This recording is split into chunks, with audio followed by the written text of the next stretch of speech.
Hello everybody, welcome back to the channel. So I wanted to do a little update on our Cougar. So did get our Cougar parts in. The only thing I wasn't too happy about was I swear, and I checked my ordered a carbon fiber steering brace, and I got the front support. So I put that in anyway, got the front support in, did get the bottom shock caps in the alloy, but I'm gonna wait until these leak before I switch those out. Did get like a diff rebuild kit just in case I need that, so I may put some other orders in. We'll see here, but we got it all together. I was super excited because I thought I had an Octalock fitted up to this, and lo and behold, I had to switch it back. The 89.2 spur, I'm gonna have to find something smaller, so I'm at an 89.28 Trinity lightweight thin pinion. The reason the Octalock didn't work is the Octalock worked just fine. I was happy. I was like, oh, 78 spur, it's all in there. I couldn't get the motor up in the mesh tight enough. You couldn't mesh it at all. So with a 78 and a 27 pinion, you would have to put like a 36 pinion on there to get it to work. So I reverted back, went to the 89. I'm going to see if I can get another order in with Schumacher. Get a smaller spur gear, but I did put that in for now. And running a 28 pinion, we'll just, I guess, see how it goes. Not the optimal gearing. I do want a smaller slipper and, like I said, a smaller pinion. So if I can maybe get one of the option pinions that are smaller, that would be fantastic. Or maybe a bigger Octalock. So on the Octalock, you don't need to use the washers and you don't need to use the bearing because the Octalocks have a little bit extra material there around the hole. I reamed it out with my body reamer and everything locked up just fine. It was just 78's too small. So I may go to more and see if I can get something like an 84 or something. Maybe I can get an 84, ream that out and go that route. Because that did seem to work. And then, like I said, all it does is it eliminates basically the use of the center bearing and then the two shims that go on each side, because these spurs are flat, but the Octalock has like a little material that basically makes up for the washers.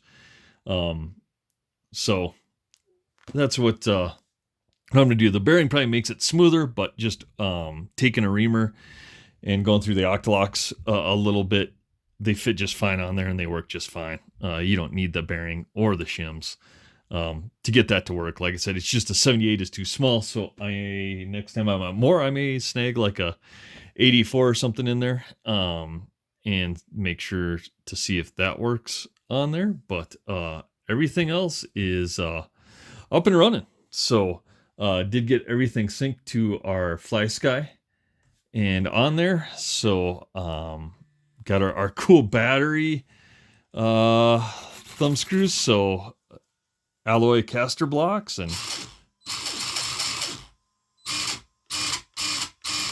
yeah, works great. The only thing I do have to do is on my EPA, I always forget to do this, is better turn that brake because I don't want to be skipping that belt. So we'll already turn that down on there, but Protect Servo works fine.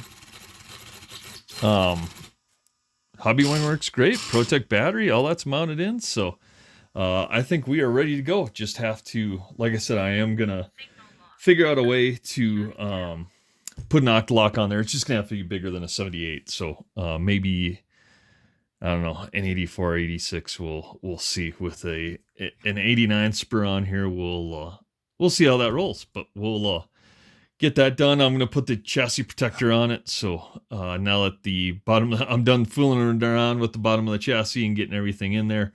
I'm going to be able to put that chassis protector on there. I wish, and let me know if you guys know if there's like a front bumper that fits in these holes. I think there is, because I would like to run my chassis protector up and underneath a front bumper, and then obviously a bumper, because as you nose this thing, it's probably going to peel any chassis protector back, but we'll run it up there, see how close we can get it. I was looking like at a B5, bumper and that wasn't working. So, and a B7 probably wouldn't work either. It's too thin.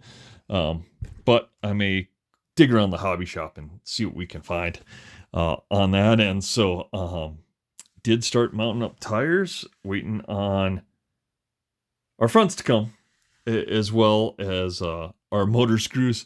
So just put some motor screws in there for now. I should have those today. Probably not going to get this together in time to race tonight. So I don't know. I want to get it on the track. So what I may do is I may not race tonight. I may race next weekend. They're not doing a track change till mid-April. But I may take this out for some practice tomorrow at Moore. With our transponder, I can kind of see what lap times are and what we're doing there and how it might compare.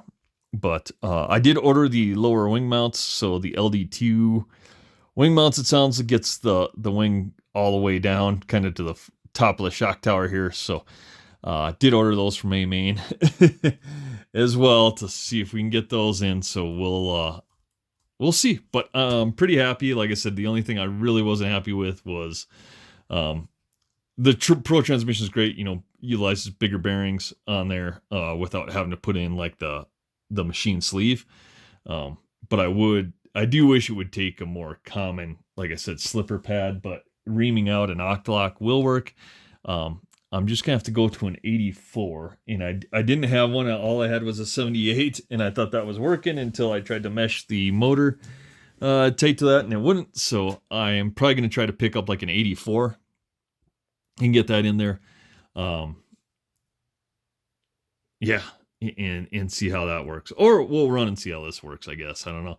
The only other thing is I hate the gear cover. You know, you got to put I put a piece of servo tape in here and that, you know, holds it on there. But yeah, I wish the gear cover was a little bit more sorted. And then what we'll do is we'll run it, we'll check the belt, make sure all that stuff is good to go. And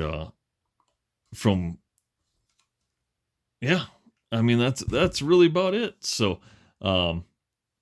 getting this thing out on track. So I wanted to shoot a quick video. We'll get it out there perhaps tomorrow if we can get our slicks in today, get those glued up and punched, and see how it does. And then, like I said, maybe when I'm out more, I'll pick up like an 84 spur gear or something like that in an Octalock and see if we can do that there, because it actually doesn't take much. Once you take this cover off, you can pull this assembly out all the way to the back plate. You can ream out the center hole in the Octalock slightly, and it will slide right on there. And should work. I guess I don't see an issue with it. Like when I mocked the one up, it was fine. I just couldn't get my spur and my pinion to match. But yeah, got our surplus rocket in there and soldered in. So all that's nice and tidy. But yeah, the Cougar is ready to hit the track. So like I said, we may do practice tomorrow and race it next weekend. Maybe we'll get the other parts in as well and see how it does. I do want to practice it just basically just to check the suspension setup. I'm not so worried about gearing and stuff. I think I can get that taken care of pretty easy. It's really just to make sure that, hey, how does it turn and how's our handling on this? So I think it'll be all right. But again, guys, like, comment, subscribe below, and we'll see you on the next one.